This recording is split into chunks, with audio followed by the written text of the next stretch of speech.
Hi, everybody. Happy New Year. And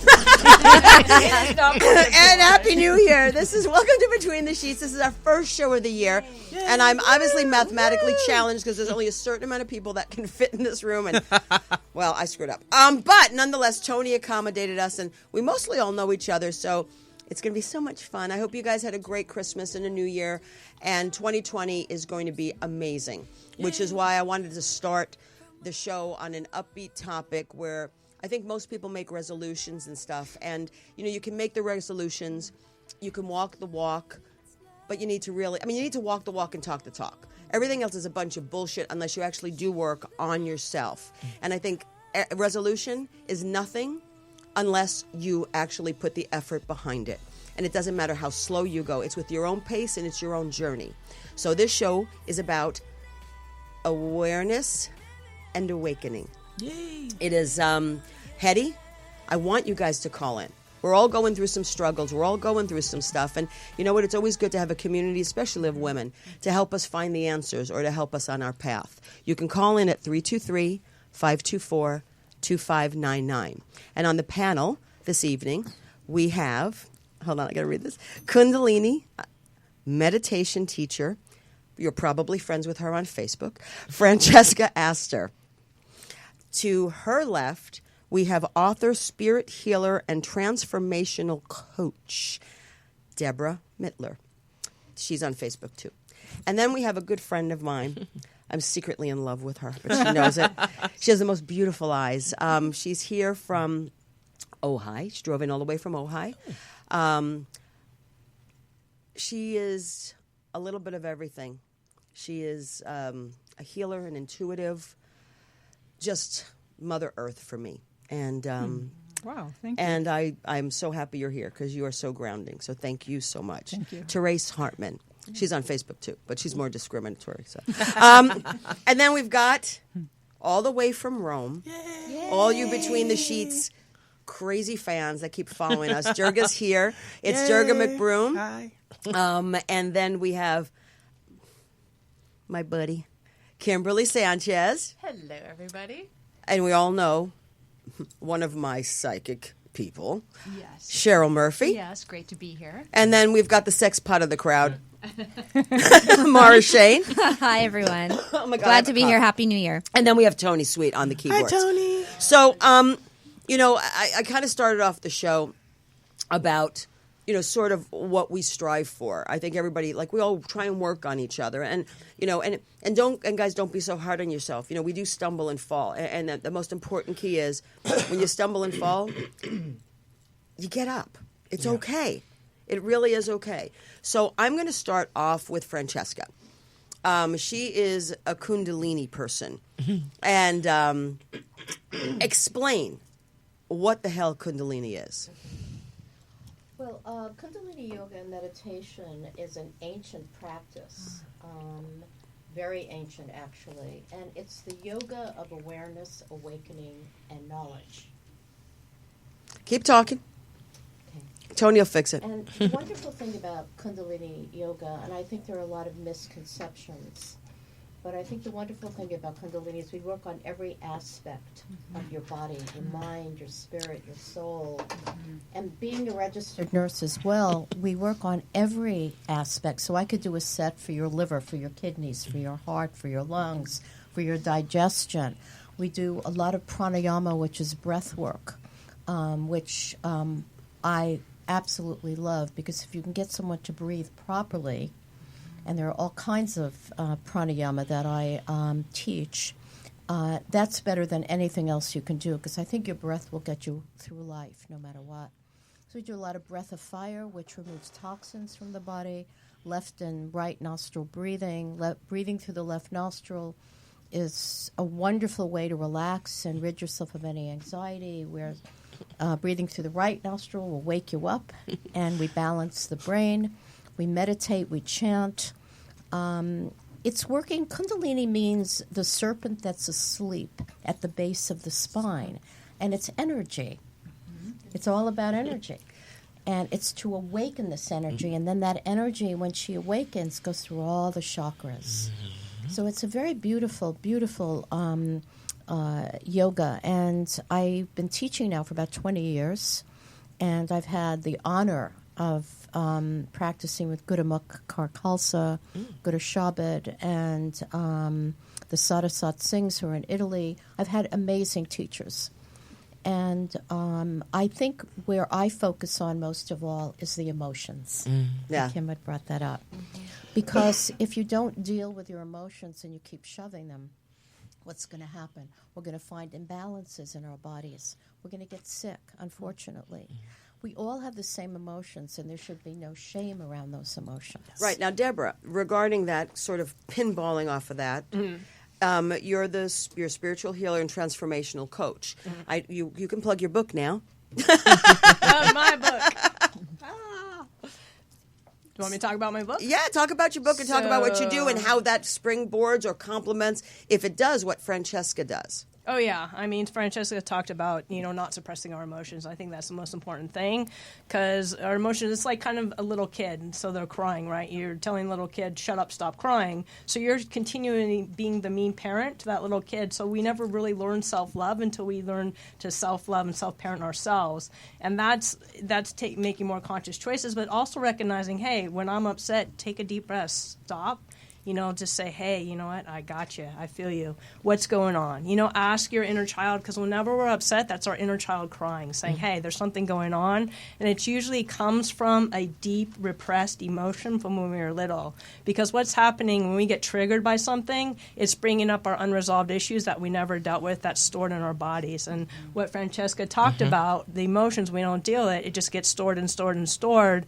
And what I help my clients do is release that so they could come back home to their authenticity and live from that space. Because we have so many layers of emotional traumas, situations, that's covering who we are and all these conditionings and how our parents told us how we should be and how society told us how we should be. And we don't even know who we are. And a lot of people start to take drugs and overeat and do all kinds of things because they just don't know how to be with themselves. And a lot of that's because they suppress themselves and they don't know who they are. But Debra, if I can ask this really quick. Yeah. So what if it's a trauma in your childhood that's so far down you don't even know what it is? Can you work with that, through that? You know what I mean?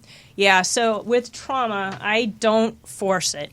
So when you're ready to deal with it, you'll deal with it. The thing is, you deal with what's present today, and that stuff does come up. Now, in a session, if I was having a session with you and you're feeling something in your body's speaking, so it's ready to be processed at that time. But you don't want to force a healing. You don't want to bring it up until the person's emotionally ready to deal with it. And that's why sometimes healing takes a little longer for certain people. A lot of people ask me, well, how long is it going to take? I'll never give you a time frame because I don't know your process, and it's really up to you and your spirit and your soul when you're ready to do that.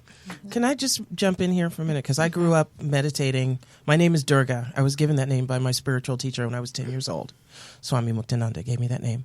And as Francesca was saying, when the Kundulini Shakti, which lays on the etheric plane, dormant at the base of the spine, when it's awakened and your spiritual journey happens, it starts going up through the Sushumna, which is a pathway that corresponds to the spine, through the different chakras. And in these chakras, when you've had traumas and it's stored in your body, sometimes it's stored in that area. And as it breaks through, as the Kundalini Shakti breaks through those areas, that's when that trauma can be released. And a lot of times, trauma that you're not aware of, if you have a very healthy spiritual practice, that's when a lot of times it can come up. If you're in meditation, if you're in practice, if you're in yoga, then something will come into your head. You'll have a vision of a time when you were a child that you did not remember. And as you work through that, then it's released. And you can also experience physical, yes, what we call physical kriyas. Yeah. When I used to go to Guru Mai's, retreats, what happened is people would be just thriving all over the place. Writhing around, looking like an insane asylum. They were having seizures, and they weren't. And spontaneous pranayama. Spontaneous. Well, the thing is, T lives in Ojai, and Ojai is very spiritual.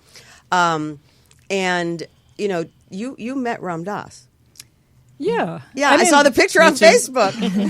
Yeah, and he just recently died. We just really have to take a moment and appreciate Ram Dass. You know, we really have to. I mean, truly, my my favorite quote is, "We're all walking each other home." And I'm probably, I don't know why, but that so resonates with me. But you grew up in Ojai? Yeah. So, and one of the things I grew up, I was telling Francesca, on a farm on like 10 acres with 5 brothers.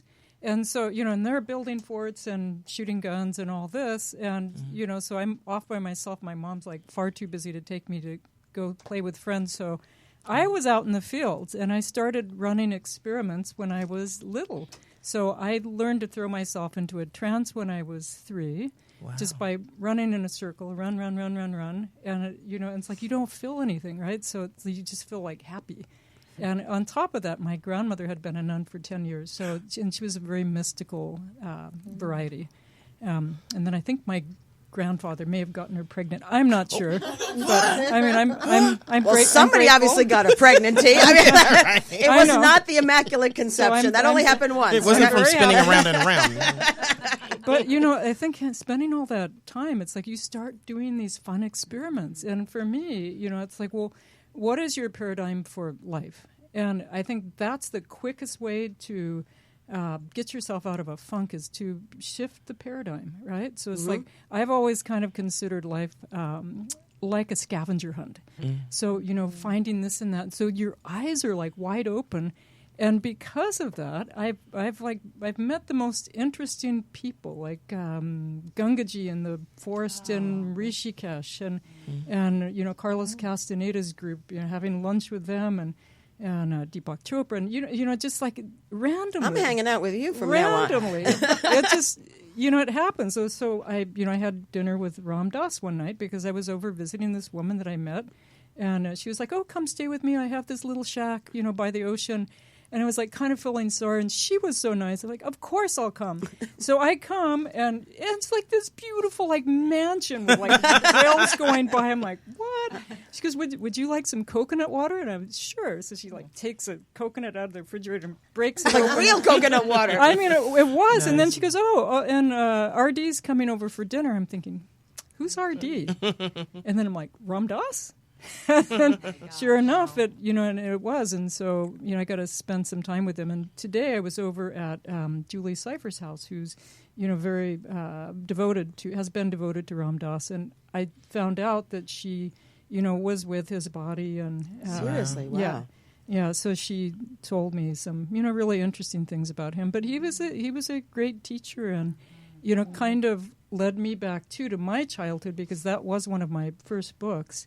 And I remember, I'm a little dyslexic, so, to see all the pictures, I was walking down this long gravel driveway with no shoes on because we taught swimming lessons. And so I'm trying to imagine what it's like to be here now. So I started going into that flow state, and, it's like I could feel the gravel and the sun and the trees and all of that. And so when I was able to meet with him, I said, is that what it's like to create a portal? And because I could go back there as though it's happening right now. And he said, yes, that's right. But after I had dinner with him, I came home, and my dad said they were filming on the driveway. I'm like, what are they filming? They're filming some movie about Ram Dass. Huh? On the driveway. Wow. So it's like these little synchronicities that show up. You put like a certain amount of energy somewhere, and it makes it holy. But that's somehow. the thing. It's like, we were talking about astrological signs. Don't even ask before. But it's like, why do people gravitate toward us? I mean, and the word energy and synchronicity and vibration, people really throw that around loosely. Inner child, they say it, but no one really knows what it means. Religion, the religious factors, that, and then they go, well, you're religious, so you have like Catholic, Jewish, whatever. So where the hell does spirituality come in? What's spirituality? And then people throw that term around so loosely. I'm spiritual. What the hell does, I'm trying. I'm so trying. What does that mean? I can take a stab at this. Okay. I mean, it's funny. I was listening to what you were saying. My mother was very good friends with Werner Erhard, who started est. So when I did the first est training ever held in Los Angeles. In fact, I'm one of the reasons they created a young person's training, because I was like playing with my Snoopy, throwing it up in the air, and Werner turned around and looked at me and said, "Will you knock it the F off?" And that's when I got it. I was actually thinking, maybe I should be paying attention. So anyway, so I grew up with that. I met Ram Dass. I was going to ask you, growing up in Ojai, if you ever saw when Krishnamurti used to speak. I went up to that. I used to see Krishnamurti. And Werner was the one who was responsible for bringing Baba Muktananda to the West. So I grew up around all this stuff. And as a result, my mother was a seeker, and she took me and my sister around the world to different places. So as a result, I've been into a lot of houses of worship of many different denominations. And the thing I discovered is when everybody stops talking, there is a presence that is beyond the dogma and beyond the words. And to me, that is spirituality. The rest of it is religion. It's that thing that exists beyond words. It's that stillness. Yeah, exactly. My favorite word. Yeah, Stillness. But it's true. I mean, meditation. That's a problem for me. No. Really? Shocking. I never would have guessed. Although, Wait, because like we were talking about taking a trip to Esalen. Yeah. Right? A group trip to Esalen. And we were like, do you think that you can be quiet, Gaye Ann? By the way, you know the ranch that I lived on for 3.5 Yeah. years, the Santa Lucia Ranch, my husband's Yeah, family, yeah. that's across the street from Esalen. oh, well, we're going to go. Oh, We're wow. doing a Between the Wow. Sheets trip. I don't know how we're doing. I don't know yet. We just talked about it. I've got to prepare. Okay, well, you need to let me know, because maybe I can We're going to look come something up. see you. That's where we're going. Yeah. Oh, a Roma. Vieni a Yeah. Roma. Molto bene, perché io vivo a 10 minuti il Vaticano. I live 10 minutes from the Vatican.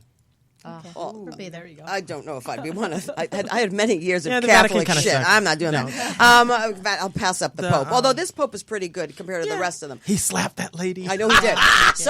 So my point is getting back on track, Durga. Now I remember why you used to piss the shit off of me. Got such a good laugh. That was funny. So funny. I mean, like, okay, you know, because I'm throwing all these terms around, and I want everyone to jump in because I don't have the answers. I mean, I've been. You know, I came out to California. I was raised Catholic, sorry. But I was raised, and I know that I just didn't quite fit into that paradigm. It just wasn't anything that I resonated with. So I came out to California. I did the law school thing. But I started, I found the Psychic Eye bookshop. And I was drawn to it. And I would spend hours and buying so many books of stuff. And, you know, I did the runes. I'm with the witch stuff. I mean, I thought I did the witch stuff, but it was fascinating, like white magic. What was it, you know? Just going through crystal healing, candle healing, light healing, this crap and that crap.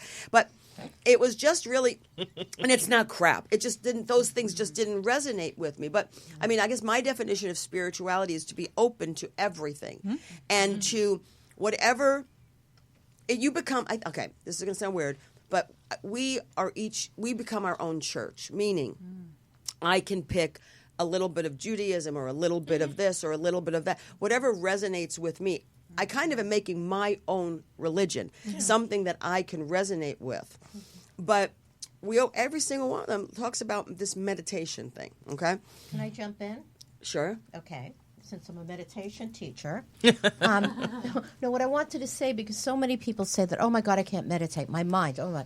What we have to realize is that the mind only knows to think. Okay, and we have to have compassion for our minds. It doesn't know it has a higher consciousness. So you can meditate, and what I tell the students is to bring themselves back to the third eye, which is your sixth chakra. It's a seat of wisdom and intuition.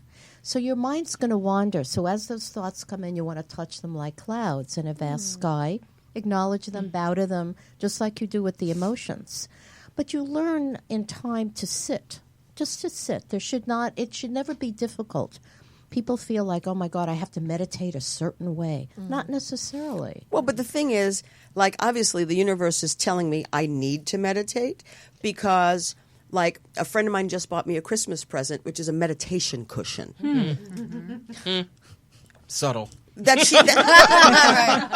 by the way, she said she was testing out, okay? So I have the meditation cushion, you know, and as I bring up again that, you know, Dr. Joe Dispenza has the Rewired series, and, I watched the meditation one a few times, and I get it. I mean, I'm not stupid. I understand what meditation is.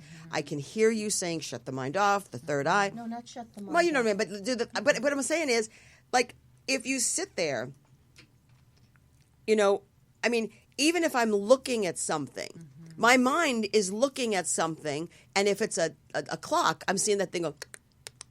So how do you get to that state? I don't even know what state am I supposed to get to? They even say that practice. a meditation could be a single breath. It could be just a single mindfulness, inhale, exhale, and being present with that breath. Absolutely. That's true. And that is a meditation. Absolutely. Isn't it a practice? I mean, it's a practice. We're sharing a mic, y'all. I'm sorry. Isn't Y'all? it a practice? Well, Sir New Orleans. I was in Atlanta. Anyway, so you'd have to train that. It doesn't come naturally. Just like if you couldn't go run a marathon either, you'd have to start with short runs. Well, that's why they call it a discipline. It's a spiritual It's practice. It's a practice. It's a and daily discipline. thing. And it's something you choose to do or not do. And the thing is, I think there are many people who feel, I'm going to sit on this pillow and I'm going to become enlightened. No. That all your crap's going to come up. That's what's going to happen. Yep. And that's what you're going to deal with. And a lot of people run from that. I shouldn't say a lot. I don't know how many. But people... Damn it, Francesca, I want an exact number. But, because it's scary to have all those feelings come up. And then, again, we talked about this Shakti that happens, this energy that comes up. And you go, my God. I remember elevating off my meditation pillow. No, at for one real point. or in your head? No, I literally, I was shaking so much from the meditation that I was going through, from the Shakti, that I was literally coming off my pillow. Has that ever happened to you, T? I mean, like that? I've had different things happen that probably more private, but and Now it's not. Nobody's listening. And I Go think ahead. it's just like, there's symptoms of moving through places. Yes. But, for me, it's like the meditation because you're very passionate. And I think you can use that in the creativity. So it's like to enter the quantum field, which is, like, I guess, spirituality or God. But, going to your heart, because after all, you have more information going from your heart up through your nervous system, through your brain, than the reverse. So... if you go to your heart, that's where you make the best decisions. Absolutely. And just stay there. That's just that simple. Now, speaking of, intuition, what is it? I mean, we usually don't follow it. I do. I do. I do. Well, you got to notice, first of all, where you feel it in your body, and your intuition isn't always logical. So that's why we don't Never. follow it. It usually comes in guidance, but we're like, oh, wait, that doesn't compute with my rational mind, so I'm not going to follow it, or it's not what I wanted. A lot of people think your Yes. intuition is exactly what I wanted. It's going to go my way. But I had a it's not. conversation with a friend of mine about intuition. Where does intuition come from? Like, where is it? It's like they say that it's like that gut feeling, like No, I got It's it. a knowing. But who- Some people think it's your guardian angels that are speaking That's to what I'm saying. you, But you where know? really? I mean, seriously, where does intuition come from? Well, that's that.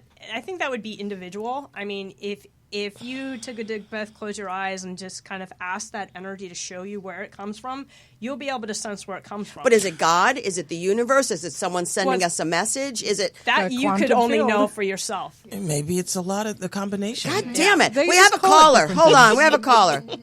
They hung up. Call back. Hey, no hanging up here. Yeah, no hanging up. Not loud. Wait. Hang Well, on. here's the thing.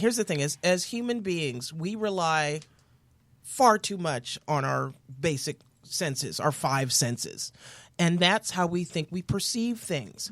But there are other avenues of perception that we are capable of, and that is where our intuition comes through. It's an actual message or an impulse or something on a plane that we're not readily aware of. So Right, how do and you tap into that? I though? actually did a Get book out of the way. for a while. way. When I was in San Exactly. Francisco, it was called Practical Intuition by Laura Dern. She's the actress. not Laura Dern. Laura. Great. I Boy, don't she's remember smart. her last It's name. okay now. because T has a connection to Laura Dern. T knows her mom. Sorry, Practical Intuition. I feel so badly that I don't remember Laura's last name.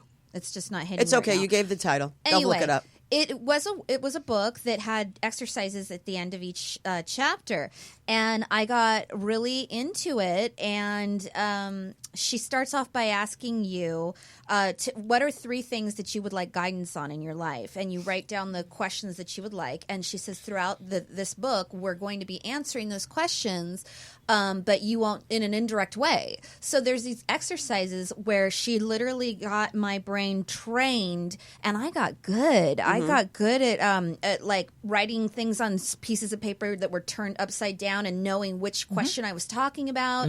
I even predicted the name of one of the horses on the tracks that she was, trying to get us. And it's so funny because, I mean, I screamed when I got that right. I was just like, how the hell? And this lady that I was talking to said, oh, she probably gave you some, some verbal, some sort of thing for you. But I only got half the horse's name, but I was so close to it. So what I'm trying to say is the more I did it, the sharper it was a skill. The practice, the sharper I could predict and read energy, and like it was crazy. It's not crazy. That's the thing. It's normal. As adults, we are convinced and taught you're not supposed to be able to do this. But as kids, man, my mom and I used to play. My mom was a doctor. We used to play the diagnose the patient game. So when I was about 9 or 10, she'd call me in. Here's a new patient. Oh, isn't my daughter cute? Blah, blah. And she'd put me in the next room and say, diagnose the patient. And I was 100% because I didn't know I wasn't supposed to be able to do that. Yeah.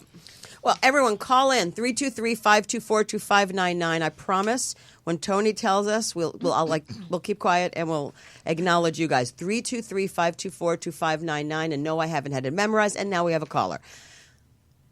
Hi, everybody, whoever you are. What's your name? This is Gaye Ann. Welcome to Between the Sheets. Hey, this is Jonna Lee. Jonna Lee from Florida. Hi, Jonna Lee. How are you, sweetheart?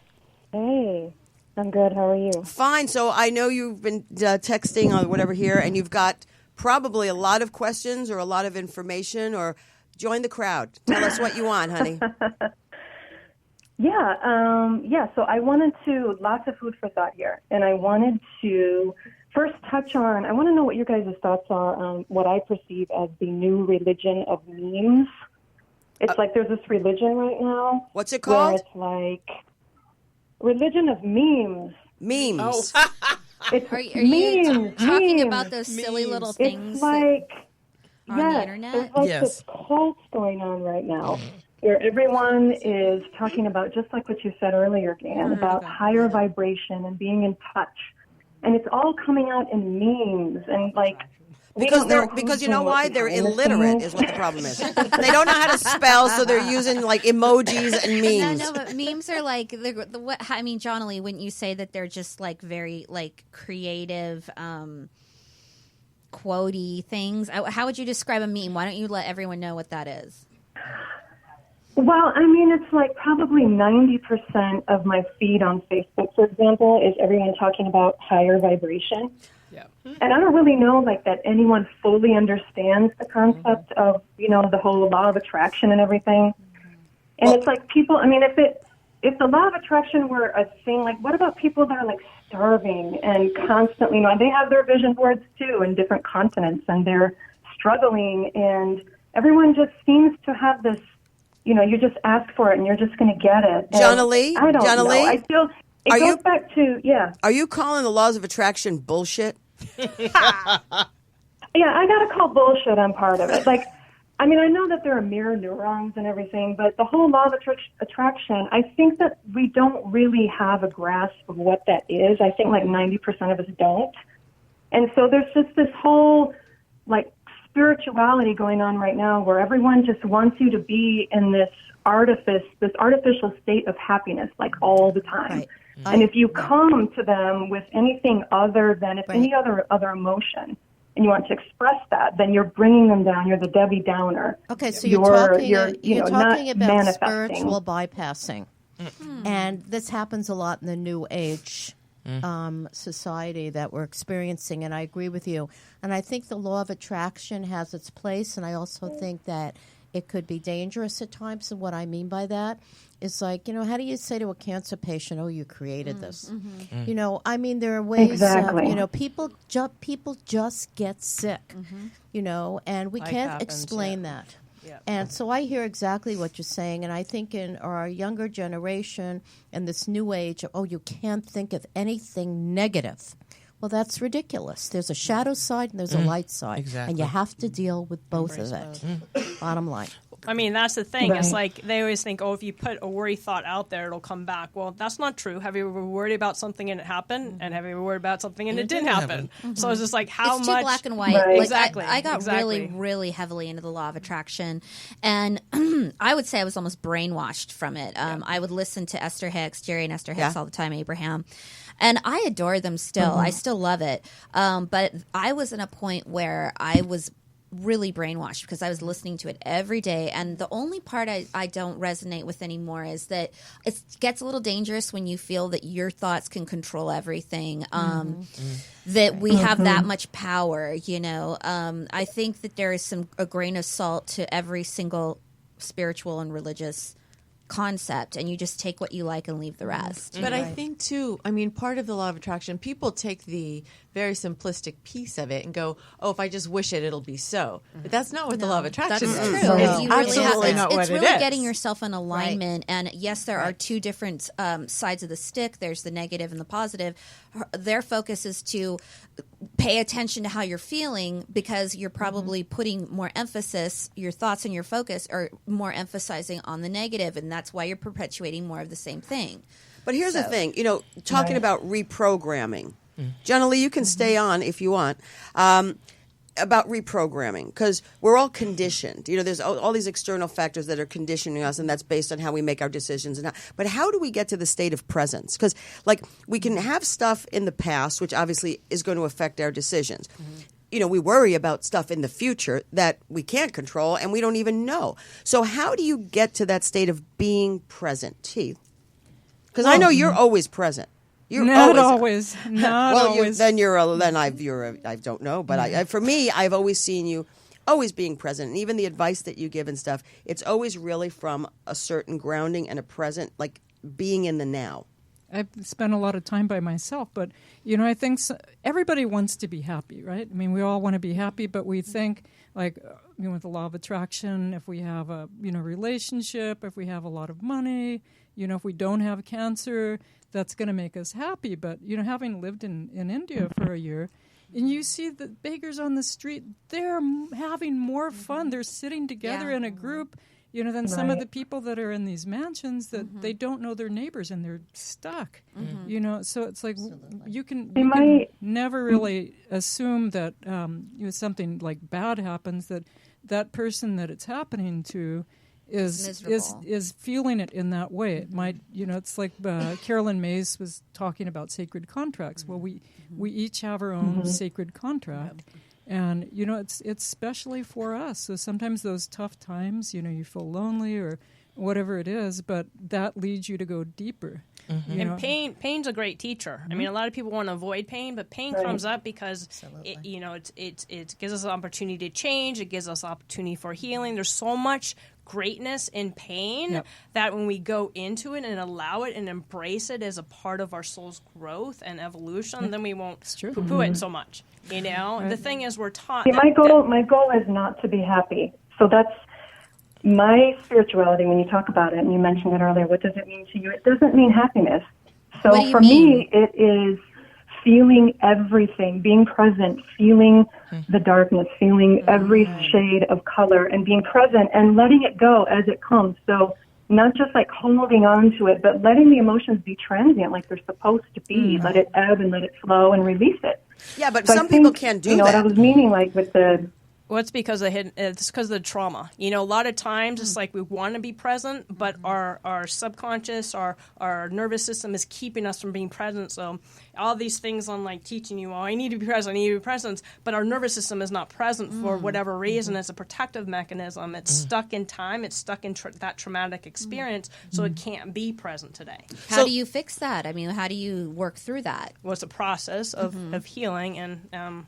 forgot your name. Sorry. Durga. Durga's shared about, and doing the spiritual practice, but also, understanding, like going into that space and giving that space a new understanding, because if you don't give that space a new understanding, you'll continue to filter your perceptions and your points of views from that experience when you were 5, 6, 7 years old. So it's awareness then. You've got to be aware. Awareness, but awareness is the first step. The second step is going into it, healing it, helping. The inner child, whatever you want to call it, you can have a picture, but I say it's an energy that's stuck inside of us. It's an energy blockage, going into that energy, giving that energy an opportunity to speak, because at that time, it doesn't know really language. An emotional little kid doesn't know rational. So it's like understanding from that space, having that part speak to us from that space, and helping that part understand, and have also, a better understanding. Trauma sits in every cell of your body. So also you need guidance, and you need a professional who works with EMDR, who works with, trauma, and the somatic therapists out there are the people who you want to be able to guide you through trauma. When we talk about how we're just supposed to be happy, I mean, even the medical profession in America doesn't support that. If you're not happy, I mean, some people really need medication. Okay? But I mean, if you go in and you're slightly depressed, they're like, oh yeah, take a pill. Take a pill. So the type of healing that you guys do, if that were more mainstream in this country, we would all be so much healthier. But I have a question. Hold on. But I have a question. Can people do this without going to a professional like yourself? Okay, so I healed myself from 23 years of anorexia. I was in and out of hospitals and treatment centers with anorexia, depression, anxiety, suicide, everything. And none of the treatment centers helped me. Everybody asked me, I speak at UCLA twice a month, and everybody asks me how I got better. First of all, I said I stopped going into treatment centers because all they were doing was treating the symptom. Right. They were putting me on medication, which I'm so against. Because if someone's depressed, you're suppressing that depression, which that depression has the answers to your healing. So doctors just keep you putting on and medication for the body. I mean, that's poison there. And they just kept putting weight on me, and I'd lose the weight when I came out because I didn't feel safe in the world. I didn't feel safe with my family. I didn't feel safe with myself. It's like all I wanted was somebody to love me. Nobody taught me to love myself. They didn't give me those tools. They just thought, okay, anorexia, she's going to eat. Okay, she's healthy now. She has to give. No, internally, I still felt the same. So I was cutting myself. I was doing all kinds of things. I was very abusive with myself. So my whole journey, my healing journey has gone from self-hate into self-love, and that's what the bottom line is really being more loving and gentle with ourselves, because we're going to have issues. It's just part of life. They're not going to go away. I say, pain is inevitable. Suffering is optional. Exactly. Exactly. You don't have, it's like all these things on, no, okay. We can learn how to be with ourselves in loving ways when we're experiencing pain. We're not taught that.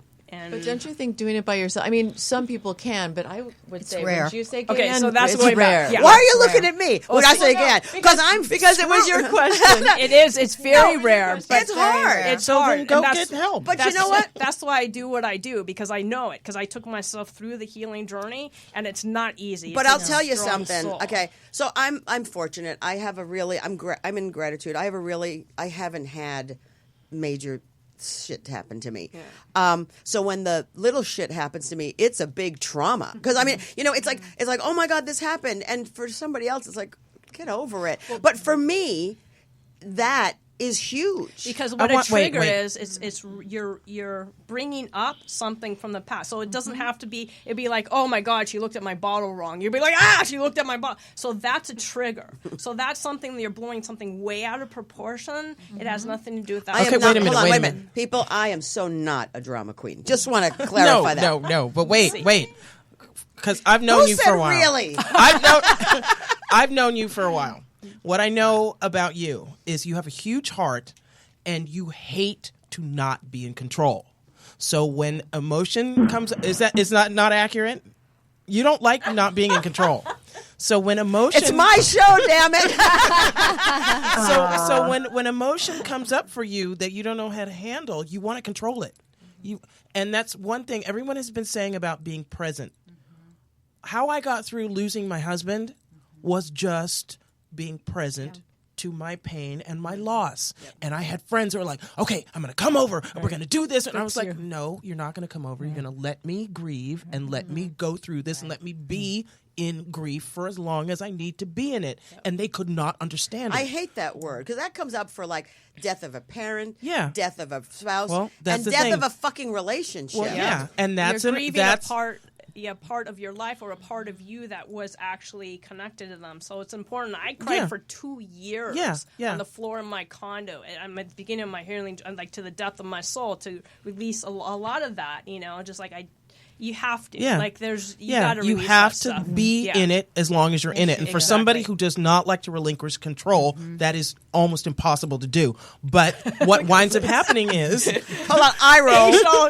Facial expression says it all. What winds up happening is you are just suppressing it and you're pushing it away and you're trying to fix it and you're trying to change it, and it just is gonna sit there for as long as you keep trying to until you let it go. Or somebody's going to activate it on road rage. So I just want to say but that, doesn't it so like, can't you tie that into meditation also? Because you guys were saying that it's about being present, but I kind of feel like meditation is also about like not being present, like totally letting go and being out of body. Like for me, it's music, it's writing, that kind of stuff. Well, who said you need your body to be present? Together, like being in and out. Well, sometimes for me, meditation or the work that these ladies are doing, all of us, we surrender. It's about surrendering control. Right. And bingo. not judging. Just being with what is. Yeah, exactly. Being and with not what judging is. yourself. That's what presence is. Yeah. Being with what is. It's not like presence. I'm not going to my thoughts are going to go and everything. I mean, your mind does what it does. I mean, just embracing it. And not always thinking that we have all the answers, too. Because, I mean, that's been a practice of mine. It's like I'm always looking for little shortcuts, right? I'm not exactly lazy, but it's like I want to know the quickest way through. Yeah. And so, for years, I've had these, great jobs.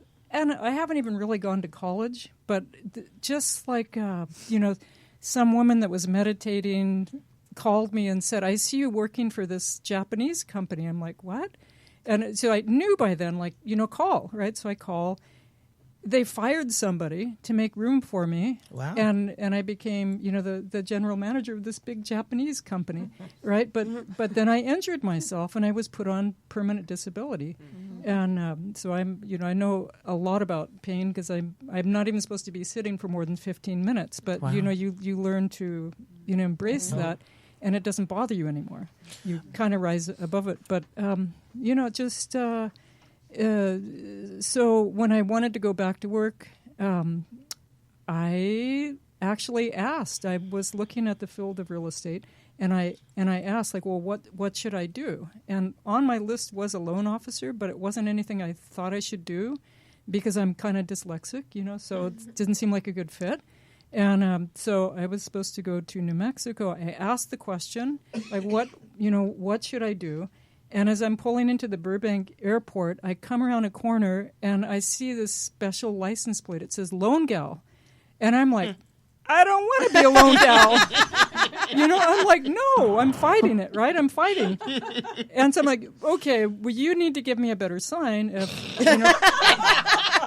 because I have these conversations, and the more you do, the more you do get answers. Yep. Right. So I get on the plane, and I was going to do the crossword puzzle to, take my mind off the pain. And it was like mine was filled out. So I get up, walk around. I see an empty seat, and I asked the guy, can I take the magazine? He's like, yeah, sure. I pull up the stack of magazines, and sitting on top is somebody's personal copy of Mortgage Originator. Oh, so it's like, okay. Yes, I think that the universe or whatever gives you signs, definitely. Yes, and always. it's funny because sometimes when people say, well, that's because I was deliberately paying attention. That's why I see yellow cars everywhere because I was thinking of a yellow car, and that's why I'm seeing them. But there are some things that are just really freaky that happen that you can't just, explain them away. Hey, Jonna Lee? Jonna Lee, thanks for calling. I want to free up the line just in case, babe. Thanks, Jonna Lee. Thank you, honey. Thank you. Everybody, don't forget. Bye, honey. Don't forget, you can call us 323-524-2599. Be part of the conversation. We welcome your opinions, your thoughts, and your questions. I'd really like to talk and hear more about synchronicity and about signs. Signs. What about the red Sing a song flags? for us. Remember, listen to the red flags. I hate those red flags, right? Okay. There's Kim? also green flags, though. Right, Kim? There's also Don't we green flags. hate those red Yeah, flags? but those red flags, we learn to listen. Okay, a lot But of no, us. hold on. I see that. I don't. Okay, all right. Here, all right. I know. Here we go. Here we go. So the red flags. Okay, I kind of see them. My friends scream at me that they're there, but it depends upon my connection with the person that I make excuses. Yep. That. Oh well, or they had their background. They had trauma. This is why. I mean, I try to sort of analyze it.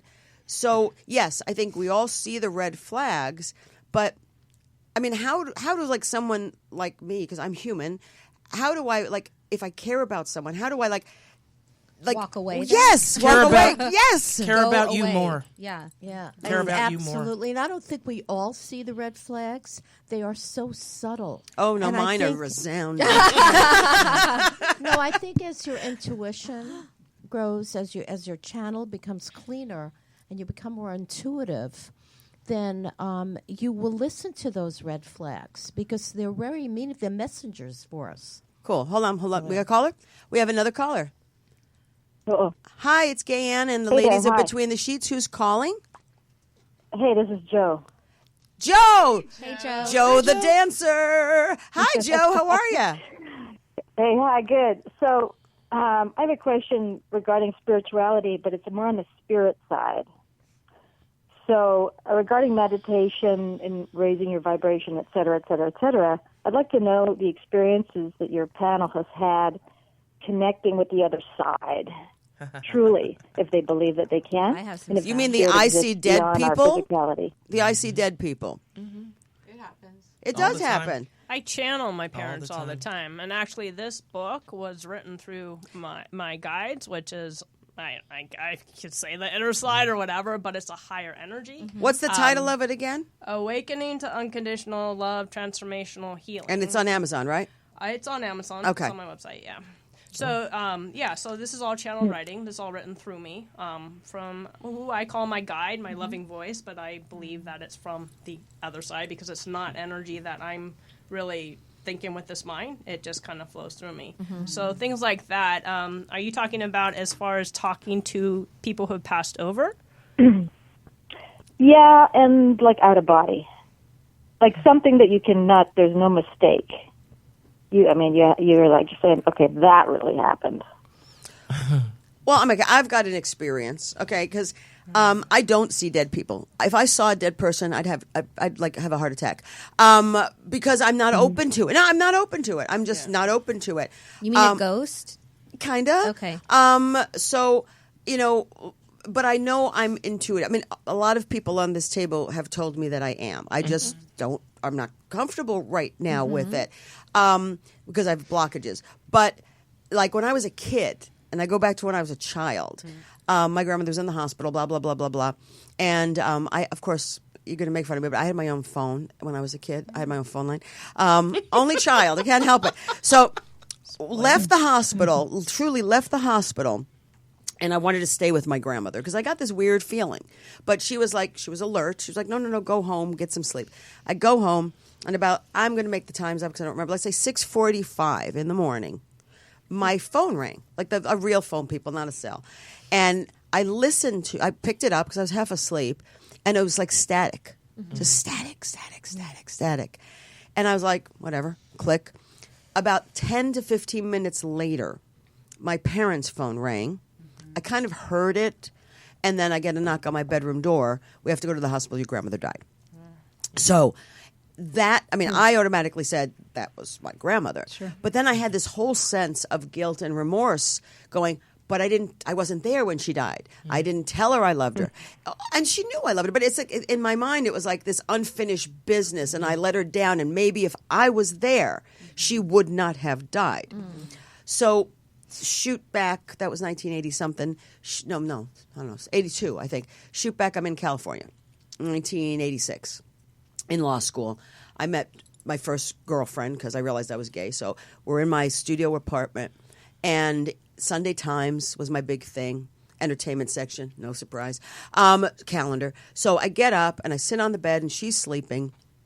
And the weirdest thing happened. I mean, totally weird. She sat up in bed, like fully, what I thought to be fully awake. And then she starts speaking in Italian. Now, she was Costa Rican. She's not dead. Costa Rican. Not one lick of Italian. And in speaking in Italian, the message was from my grandmother telling me, don't worry. I know you loved me. Like, sort of let go of that. Like, you don't need that. It's cool. Wow. You've been carrying this around. It's fine, you know? And with that message, she literally collapsed on the bed. Wow. And of course, needless to say, I'm like, oh shit, what just happened?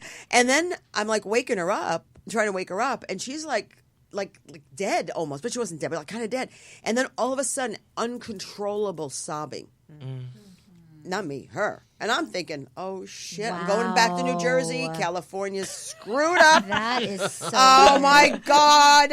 And so what ended up happening is she woke up and she sat up and she literally was like tears. So she was kind of soaked. And she said, what happened? And I'm like, my God. What? And I told her, and it was really bizarre. But I mean, so that's one of my experiences. And that was my first girlfriend. My second girlfriend used to see dead people around the house and would always see my grandmother sitting at the edge of my bed when I'm sleeping. And then the last incident, and I swear this is the last one, my mother has lived with me, as you all know, and she was in the hospital, which usually has happened. And I'm in my bedroom. I have a roommate. She said to me, did you hear that? I'm like, hear what? She goes, your father. I said, my what? Now, my father's been dead since 2011, okay? This happened a couple years ago. I'm like, no, I did not hear my father. And she said, he called your name 3 times. Nothing. She said, call the hospital.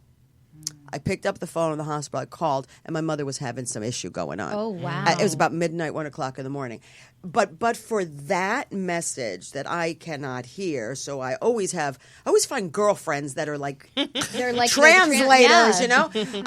Yeah. And then I didn't end up going to the hospital. I ended up talking to the nurse and all that other stuff. But I mean, so Joe, for me, it's happened to me, but because I'm not open to it and I'm not receiving, I just happen to find people in my lives that become those translators. That's interesting. That's law of attraction. That's the spirit world. Hold on, Joe. Cheryl has to say something. That's law of attraction, Gaye Ann. That's the spirit world, helping to get you that message. Because the spirit world is very intelligent, and it's beyond, our comprehension sometimes. And we're so much more powerful, and so is the spirit world. It's very loving. It's if we can just raise our vibration and connect with it, they do want to give us signs, right? There's thousands of signs every day coming from the universe. And it's just us that we miss them or we forget what the question we asked. But believe me, they're there. They want to work with you. They want to support you. They want to help you. They want to show you your own divine light. Yeah. Cheryl, how do you I'm sorry, Joe, just really quick, I have to ask Cheryl on what she just said. How do you really trust these signs instead of just going, oh, your logical mind just either it's freaked out, it's like, oh, whatever, that was just coincidence, doesn't mean anything, or I'm just being hopeful here, thinking these are signs, but how do you really surrender to accepting that those are really signs? Well, it's a great question. And it's a great question, and I just want to tell you, it's you having to trust yourself after a while, because that's what it does come down to, is trusting the spirit world and trusting yourself and surrendering once again to the process. But it is not about convincing someone who doesn't want to be convinced. It's about people who are open to it. It's funny you say that, because usually I believe they're signs until I open my mouth and tell somebody, and who I'm hearing is, no, I'm hearing my dad saying that's not that way it is. That's not that, or a teacher from 4th grade, that's not logical. What was the teacher in 4th grade's name? I bet you remember it. No, I just use that as an example. Okay. But, the point is I think you're right. I think it comes down to learning when you trust your own voice above all other voices, and you trust yourself, then you start to trust in the universe and the signs you're getting. Yeah, I love it when butterflies and birds, and I get my best messages from like the ocean, and like dogs will run up to me, and I'll be sitting near in the marina watching the boats, and birds will just come and like sit right next to me. I'm like, okay, bird, you have a message for me. So I actually close my eyes and I feel into the bird, and the bird speaks to me. It's so beautiful. I mean, when we're open to it, and it's spirit world's always talking to us. It's just so beautiful what you said, but it talks to us in a way that's not logical. So we really have to let go of our logic thinking mind and sense into what it's conveying to us. It's three words, really. How do you believe in these signs? You choose to. Yeah, but the other thing it's is, not only it's not always like about seeing people. It's an energy force sometimes. That's just when my sister died, and she had been gone for about, I don't know, maybe a month, 2 months, and I'm in Target with a grocery, little cart thing. I felt her beside me with such certainty that I almost turned to say to her, "What are you doing?" Or, I mean, it was such certainty that I just couldn't deny that it was true. Yeah, that's true. what I've had that. I've had that too with my I think friend Joe who wants passed to away. say something. Yeah, Sorry, Joe? Joe.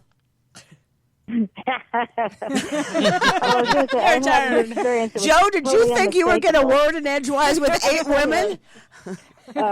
Between the sheets. So, I had one where there was no mistake. I was connected with another spirit. But, throughout life, I wax and wane. Then I go, wait a minute. Really, what's going on here? Who doesn't believe? Like, I've got some friends, I got a couple of friends that say, no, that's it. We die, we're done. Kaput. So. But the thing is, like, I'm okay, not talking sure. about spirits. Okay, so there's the spirit world, the spirit, and then there's spirituality, which is something that comes from within our own intuition, our own. So we're here. So are we like this conduit that we should just be open to just getting, whether it's the spirit world coming in and giving us messages, or something that we're working on from our trauma that we oversee this. I mean, like we obviously have a lot of freaking voices talking to us. Well, it's like, but how do you know what it? How do you tap into it? Like, could you just be? I mean, like. Well, actually, so it's let it different. be. It's different for everybody. And actually, how I call her loving voice, it was by accident. I was doing my healing process, and I was looking in the mirror in my eyes, and all of a sudden I closed my eyes, and this English lady started speaking through me. And Is she like, single? Sorry. I don't know what she looks like. So, and it was so beautiful. So the more I talked to her, the more she came through. The more she came through. The more she came through. And But did you talk, or did you talk? No, I don't even know how it happened. She started speaking through me. Okay. And now it's like this book is written like, so I have questions. So what I do is I write the question on the top, and then it comes through my left hand within the question on the line. So for instance, says, how do I deal with this situation? So I write it long ways. How do I deal with this situation? And the answer comes exactly in alignment with that question, but going down the line. So I'm not thinking about anything. It's like this mind goes somewhere. I don't know where it goes, but a different energy like moves through me, and I call it my higher self. I'm connecting to something greater than this physical body, but it's a part of me. So I'm connected to it. And you fully believe and trust in it, and that's why you're able to have it. Exactly. But Right. it's taken me a while, and it was weird at the beginning. Thank you, because Freaked like me at out. first, if you get freaked out by it, then Yeah. I'm sure that would be Yeah. scary. Yeah, totally. Yeah. I want to say thank you all for your time. I'm going to release the line so somebody else can call in. Thanks, Thank you. Joe. So, you. bye. Bye. Okay, ciao. Okay, I got some good stuff for you guys. Okay. I happen to think that in a previous life, I was an Egyptian preparer of the dead, because I have a real... You mean an undertaker? Basically, Okay. if you want to put it that way. But because I have a real, I don't know if it's an affinity, but I'm very comfortable around the dead. I've released at least 5 or 6 of my family's ashes. I don't have any qualms about dead bodies. I've been around several. I anointed my mother's body when she died, and it was just like nothing to me. And I think I don't know if it's as a result or just along with that, I know when someone's about to die because I see people around them. My ex-boyfriend's grandma Sweetie was like in and out of a coma for years in their house. and she would just kind of be asleep, and she'd wake up, and just sleep. And one day we went over there, and I saw a man and a woman at the foot of her bed. And I said to her daughter, who was my boyfriend's mother, did she have like a man and a woman, like a sister that predeceased her, and it was her son and her sister? And she said, yeah. I said, well, they're here. And she died the next day. Unbelievable. And another friend of mine, an amazing woman, she went from being this powerhouse to cancer just ravaging her. And the last time I saw her, I mean, they held such a vigil. All of our friends came through. They had a schedule, and people were just there and just holding space for her. And I went and saw her, and I brushed her hair. And in the old, like the EST and landmark education, there was an exercise called the Being With exercise, where you just sit with someone and you just be with them. You just look in their eyes. Now, doing that with someone who is coming in and out of this plane of consciousness is deep. Yeah. So I just bead with her for like 20 minutes. I just looked in her eyes, and I could tell when she was there, and then she was not there, and then she was there. And I sang to her a little bit, and I had a gig that night at the Whiskey, and I said, okay, well, I have to go. And if I knew it was the last time I was going to see her. And I said, if you decide to leave your body at around 11:45, I'm going to be at the Whiskey, so come by and check out the show. Yeah. And my friend, who was a shaman, who was friends with the guy whose band it was, opened space at the beginning of the show and asked in that opening that she be guided on her transition.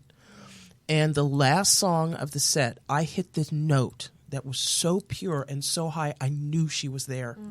And I got off stage, and my phone rang, and she had just died. Oh, wow. Wow. Oh, and I forgot the best part. There was this big, like 7 foot tall, hooded figure at the foot of her bed the whole time I was there. Great. What Okay. was that, do you think?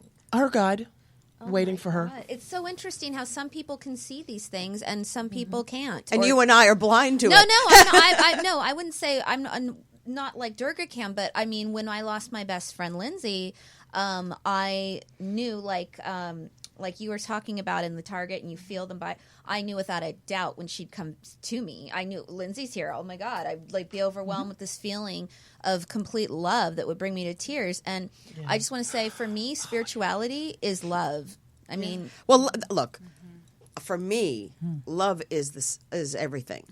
And you start with that. I mean, openness and love. And what's really painful to me are people that can't love.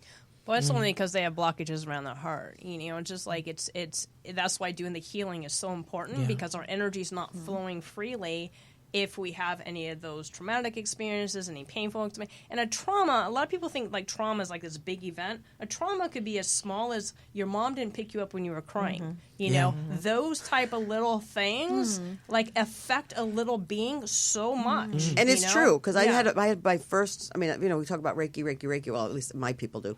And I never had one. So I'm like, oh, I'm going to go get a Reiki healing, whatever the heck that is. I'll try it all. I totally try it all, okay? So we went there, and I purposely didn't go to anybody in my goddess group, okay? So I specifically went to a stranger who had been recommended that didn't know shit about me. So I'm laying there, and they're explaining the process, and then, blah, blah, blah, blah, blah, blah, blah. And literally, when she got to here, I'm laying down, like, literally, tears. yeah. And I said this story briefly before. I'm like, and I said to her, because I knew her hands were here, I said, I think I'm allergic to your perfume or something, because my eyes are tearing. It must be allergies. And she's like, no, Gaye Ann, you're releasing. I'm like, but it was just weird. I mean, not weird. It was actually very good. And then at the end, she said, if I have messages throughout, I will relay this to you. Do you want to hear it during or after? I said after, because I was too busy trying to figure out how I was crying when I really wasn't feeling the need to cry. And so at the end, she said to me, and this was really, she goes, I saw you as a child sitting in a playpen or something on the floor, and there were like two women in the distance, and you were trying to get their attention, which is no surprise because I was trying to get people's attention. But they didn't pay attention. And she said, and that is a trauma in you. Hence, why you do have abandonment and rejection issues, which I speak openly about it. I do. And I'm going to try to work on that one. But that was so amazing that she didn't know me. And she was able to, and and I'm not. Of course, I'm trying to go to the whatever old you are in a playpen, trying to go because that's another freaking thing. You know how these people can sit there and go, I remember when I was 8 months old, and I'm like, I think my first vivid memory was like maybe 6 years old. Well, because it doesn't make sense to, it's like, so you're using this mind to try to make sense of something that a little kid can't make sense of. So what are you guys, all three of you, what are your tips and tricks? Because, we have a half an hour left, and I know we've wandered, but I think, everybody knows it's about, awareness and awakening. What are your guys' tips? Let's say we don't go to you. How, as just normal, people wanting to sort of start to open that love, be open, get to that center. What are the first steps and basic steps? Because I think a lot of people, when they try and go straight to, I want to meditate or I want to do this, and you do it and you can't figure it out or it's not coming, we get discouraged and go, fuck it. I'm not going to do this. Yeah. So, and that's my personality, but I know it happens. So what are the basic steps? How do we start to tune in where we're not discouraged and we can start to open up? Well, it's okay to be discouraged. It's okay to embrace wherever you're at. And just hold that part of you, and that's the first step. It's like, okay, however I'm feeling right now, I'm okay with it. It's just like, I shouldn't be discouraged because then that creates resistance. That creates anger against self. And you're not moving into the loving. You're actually recreating a lot of that same old patterns. Right. So that would be the first step. Second step, notice when you're triggered. Acknowledge that. And be with that part of you and understand, like, hey, you know what, right now I'm triggered. You could write about it. You could, writing is very, a lot of people, everything's on the computer, but writing taps you into your subconscious. So just keep writing. I think it's called morning pages in the artist's way. Yeah. Just do 3 pages. I've got that book. I put it down. Just keep writing. I've got all the books. Trust me. Okay. Yeah, you got to keep writing, because soon enough, you'll see the judgments come up. You'll see what is really going on, because it's never about that situation. If I'm upset about that person, if you go deeper and deeper and deeper, it's because I don't matter. It's because I don't feel loved, or I'm not good enough. Those are like 3 core ones. That's what's actually making you upset. It's not about the situation. So it's like if you layer by layer by layer, but that's a process. It's not saying, oh, now I know why. Because if you're using your intellectual mind, you're not getting to the core of it. A lot of people, like, if you have a symptom, my friend was asking me how I do it. I go, be the symptom. I didn't take her through the process. She's like, I just want to do it on my own. I said, okay. So I gave her and she got to the first layer. I'm like, that's not it. It's like, well, I know why. But it's like, okay, so why are you afraid? So it's like, you got to go deeper and deeper and deeper. And like I said, usually it's because I'm I don't feel lovable. I don't feel deserving. I feel unworthy. I'm not good enough. And working with those core beliefs is what's going to shift the energy. But it's not like, oh, I found it, now I'm fine. No. It's like constant. It's a spiritual practice. Awareness is constant, because when we're not aware, our subconscious takes over. If we're not making a point to say, hey, you know what, every time I put my hand on this water, I'm going to recognize the water. I'm going to feel it. I'm going to be, it's like, that's presence. When we're present, we don't have all these issues going on. Because when we're present, we're just dealing with what is. But the mind is going to take us in the past or future, because being present for somebody who has a lot of trauma, who has any pain or anything, is challenging. So our mind is a protective mechanism at the same time. It's comforting, like Eckhart Tolle, and, listening, I know, he's the one that a lot of people quote with the power of now and everything.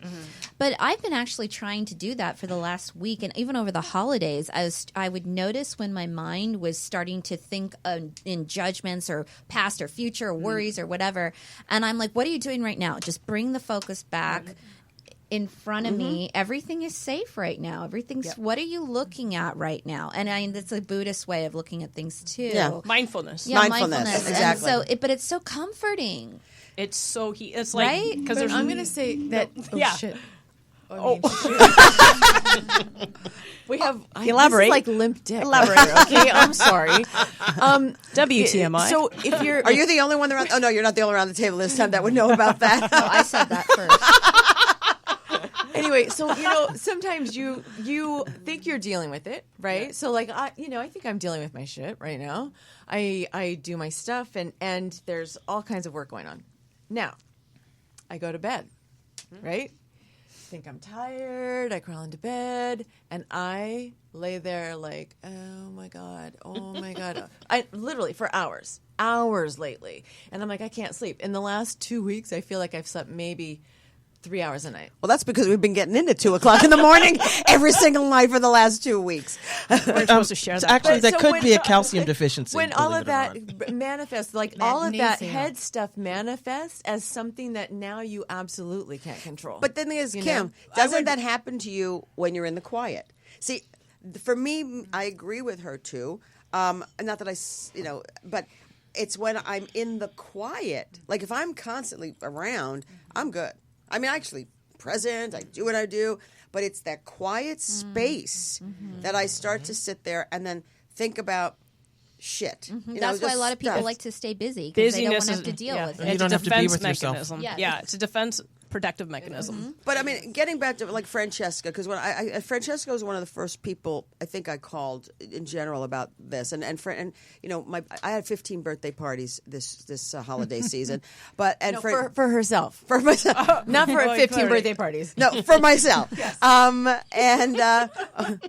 look, Mara got me this really cute little gift from Victoria's Secret. Maybe share the card too. Here is the Whoville, the Whoville Dr. Seuss thing, and the card is a party animal just based on the last Shake it. month. Shake. What do you want me to shake this or shake this? glitter in the card. Shake it. Both.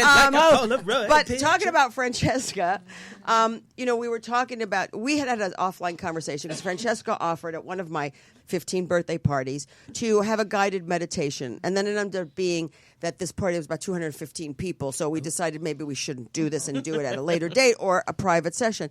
But we were talking about something, and I can't remember. And you used the word awakening versus, I can't remember what the other word was. Because I said something, and you would know it's an awakening. And and you were really clear with that. And even when I posted the thing on Facebook, I had put awakening and awareness, and she said, correct it. It's awareness and awakening. So the awareness is the prep and being present and doing the work and understanding it. And then the awakening is when you come out the other end and this stuff sort of gels together.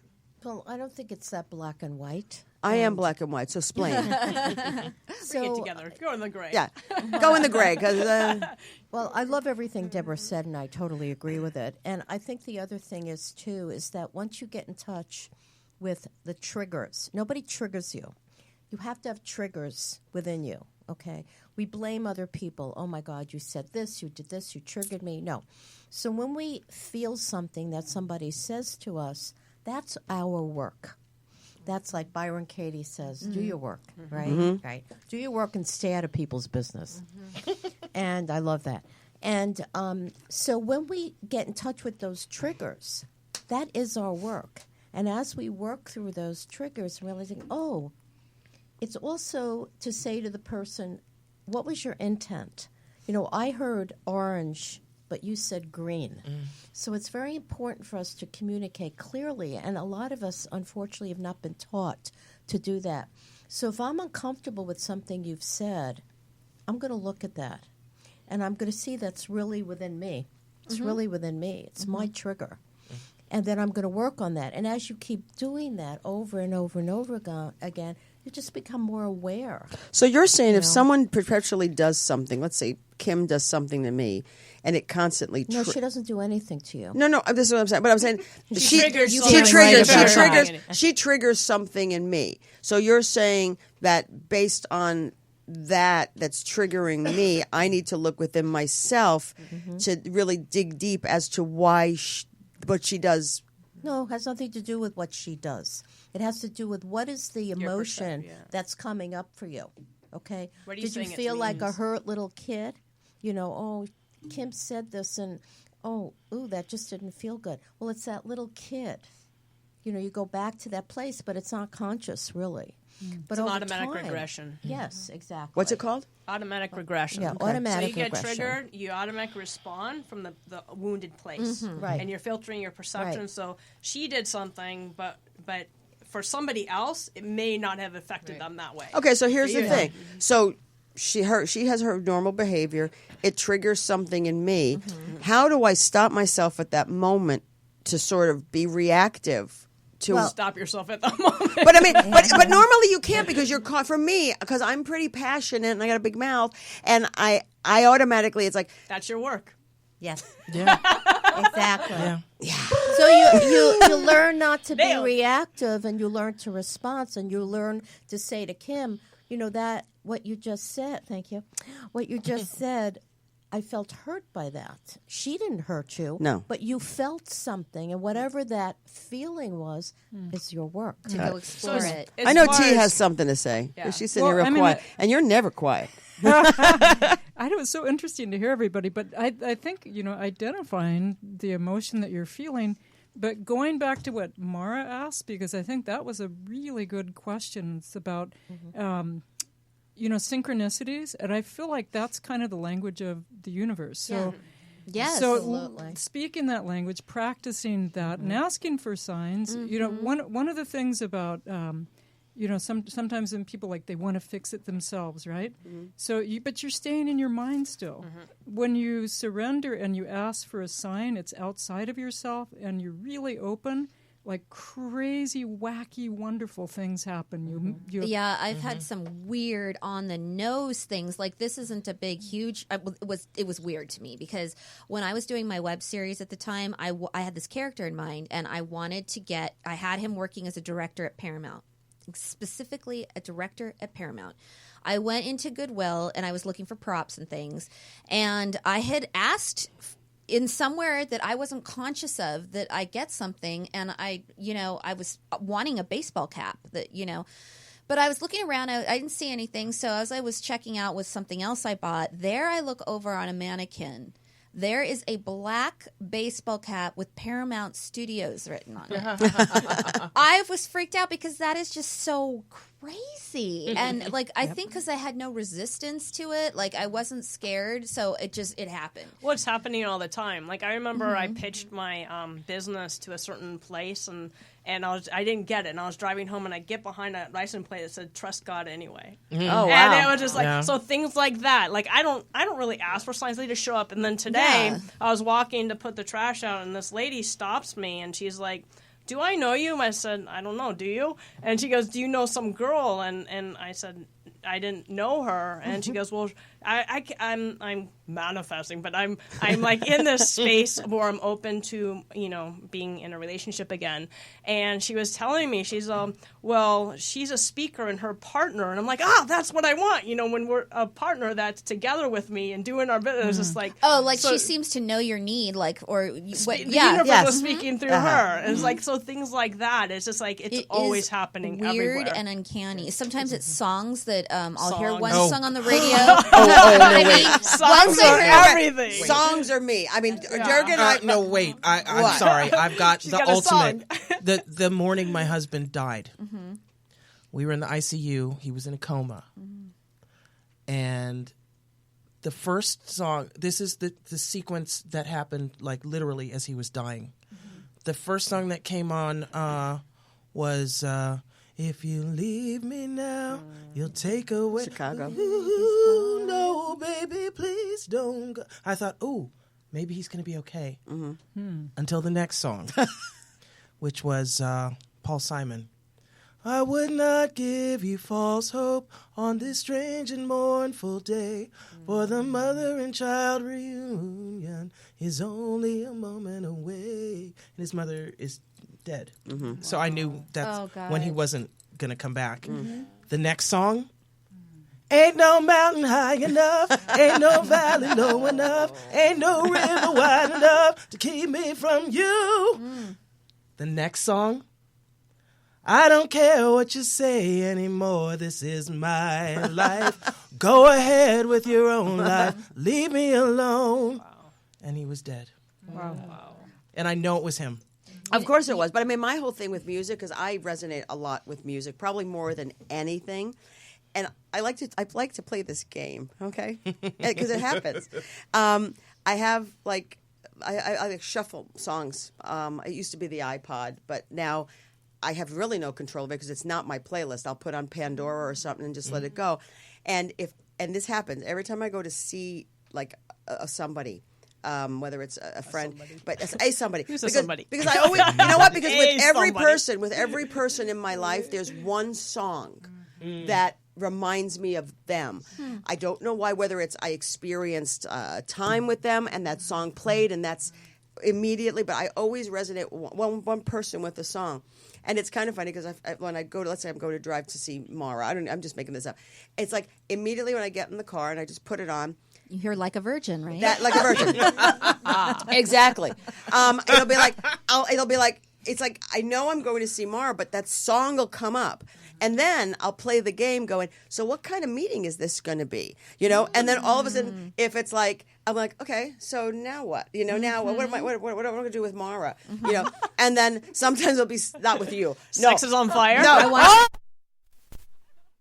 Not together. But it depends. But like, then something will say like, because then I'll go, well, if I'm driving there, am I going to get some tonight? And all of a sudden, like Marvin Gaye will come on, Sexual Healing. And I'm like, whoa! You know? And I swear to God, whatever, I sit there and I'm communicating with this music and stuff, like whatever. Fun game. It is a fun game. It's a really fun game. And like, for real, even though it's kind of like, and then like if I'm going somewhere and let's say, I haven't done this in a long time, but having sex. But it's like if these songs come up in a sequence, right? I will go in there just like a peacock going, I'm going to get it tonight. You know? But I do. Told me. But the thing is, then it'll happen. And I mean, look, I know you guys think I'm like really out there, and I am. But when it comes to sex, I am not. I am so not the aggressor. It's usually so. You know, so I'm thinking about it going, it's going to happen, but it ain't going to happen because I'm going to make it happen because then that would not be true because then I'm actually doing something. So I just let it and then it happens. And it's so cool. I had Wait, something. don't you think that's almost like the perfect example of synchronicity and then the law of attraction? Yeah. You know what I mean? Because that comes on, synchronicity, right? And then you're into it. And you just carry it But to the knowing, fruition. too. The knowing is really powerful because I remember. You're surrendered. Yeah, when you know something, there's no, like, blockages. Yeah, right. that's right. You're not stopping yourself. Yeah, you're not like, doubting or worrying or whatever. Yeah. So Like, you people that are counting yellow cars, try this. This is fun. It's funny. I had an emotional conversation with someone I really cared about that was really spiraling out of control. We were in the car and Stand By Me came on by Benny King. And I just turned it off because I didn't want it to maybe bother her. I don't know, maybe she didn't even notice, but it was just too fraught with emotion. The very next day, I got in the car, that song came on again. Later that day, I was walking down the boardwalk at Santa Monica, and a guy starts busting in to Stand By Me. Wow. Yeah. And I'm like, this is weird. Like, this is too weird. This is a sign. But it's like, it I is. think when you're open to signs happening, sometimes because I resonate so much with music that's how it communicates with Me me. too. So I can go, uh-huh. Well, it's funny because remember we were talking a little bit about our same situation right now. So I went to the place where this girl that I like work, and we're having issues, and this song above said, "Put a little love in your heart." Not for me, but for her. I was laughing. She didn't know what was going on. I'm like, oh yeah, Spirit, bring it on. It's definitely. But it is true. I mean, and just like sort of, we have 8 minutes left, but I mean, sort of rounding up, I mean, like, it seems just from this discussion, and guys, gals, whoever's watching. I mean, the answer is within you because it starts and it is within you, and it's to be able to notice it and really be open to understanding. And I do believe with pain comes the greatest growth. With change comes the greatest growth, and I think we all to some degree, you've got something to say. But I think to some degree, it's the ugly stuff sometimes that I don't think we want to deal with. But that's the part of the way that we're going to actually get through it and heal. Go ahead. I know you have something to say, T. Well, no, but I mean, I think that just the absolute surrender, because they're like angels everywhere, and I've had these experiences of just one that happened the other day. We went to go see the holiday Cirque du Soleil, and everybody was like dropping things, and I was laughing so hard, right? And I went outside, and there was this homeless lady, and I could tell she was one of those, right? You can just tell. Yeah. And she threw her lighter up, and on purpose dropped it, and then looked up at me and said, "Well, we all can't be perfect, and God's not perfect. What fun would that be?" And then that was on top of the taxi ride over, where the guy kept talking about like being here and now. So if you want to know, and then just like ask the question, and then what happens is the conversations get clearer and clearer. You'll start meeting like randomly. People will come up and tell you things. It's a good practice. So I think the thing is to be open, right, Cheryl? One thing I like to tell people is to like set an intention and try to be in receiving mode. So many of all of us are givers. We love to give because it feels great, but we want to practice receiving because the universe wants to talk to you or wants to send you signs or play you a song. So really try to take a few hours out of the day and just be in the receiving mode. Don't make the call or don't initiate the computer. Wait to see what comes to you. Wait to see who opens the door for you or says something nice about the day. And let that and be that's your intention is I want to hear the universe talk to me today. Do you have to ask a question first? You don't have to ask anything because you want to surrender to whatever is supposed to happen. Right. Just try to be in receiving mode. Practice receiving. It really is a practice. Pay attention. Yeah, how did you get over that when you're free form writing and you're hearing that voice and the English voice? How did you get over the fear that initially started? Where oh my God, what's going on? Like how did you finally let that just go through you? She's so loving. I mean, it's just this energy that moves. Like I feel so safest I've ever been with anybody. Like I said, it is my higher self, and she's just this. She helped me through my healing. Like she helped me heal. A lot of people, it's hard to do on your own, especially from anorexia or any trauma or anything like that. Well, I mean, it's anything. It's I mean, it's alcoholism, drug addiction, bulimia, anorexia. I mean, that is so deep seated that it's not like. I hate when people just sort of go, well, she drinks too much. She could stop. Yeah. Well, my dad used to say, God damn it, Dad, just stop. It's just like, okay, I'm killing the family. Why didn't I think of that? Yeah, I'm killing the family. I'm killing him. Yeah. They blame my family blamed me for my dad's death. They said I put too much stress on him. My dad blamed me for his death. So I carried that guilt for a long time. So there's a lot of guilt and shame and stuff that I carried, as well as a lot of trauma as a little kid. A lot of so all that was stored inside of me. Do you think, just quickly speaking about addictions in general, because we all are addicted to something, some more harmful than others.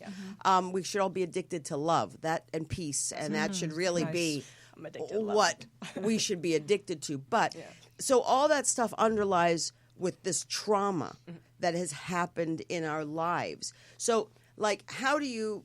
So you're saying to tap into that pain instead of like drinking your pain away, or putting your finger down your throat, or refusing to eat, or mainlining. So it's sort of like when those thoughts come in your head to buy that bottle of wine or go and score that whatever drug things people score. What do you do instead? What's that replacement? So I love this because for me, a lot of people said, like, how did I get healthy again, right? Because anorexia is pretty serious. Yes. It's the highest mortality rate of any mental illness, and 3 of my friends actually died from it. My body actually shut down. My organs were eating on itself. I went into cardiac arrest. I'm really a miracle. 23 years of starvation, that's a long time. Wow. That's a long time. Yeah, so a lot of people ask me, well, I didn't focus on the food. I made myself stop it because I was like exercise addiction too. I would sit on my couch, my body would sweat because it would go through all these withdrawal symptoms, and I would shake, and I just sat through it. But what it was I started healing. I started loving. Loving yourself is the key. And I started making healthier choices. My body started restoring itself on its own. I didn't say, hey, I'm going to gain weight. I didn't do any of that. I don't focus on the symptom. But how did you get the strength to do it? Because, so many people, they try. They go to the programs. I'm a Scorpio. There you go. You need to be a Scorpio. Gaye. Whatever. I turned my stubborn. I'm stubborn, right? Anybody with anorexia has to be pretty damn stubborn and not eat. So I turned that in another way. But I think a lot of it, too, so my dad died in 1996. My mom died in 2007. My mom was more an enabler.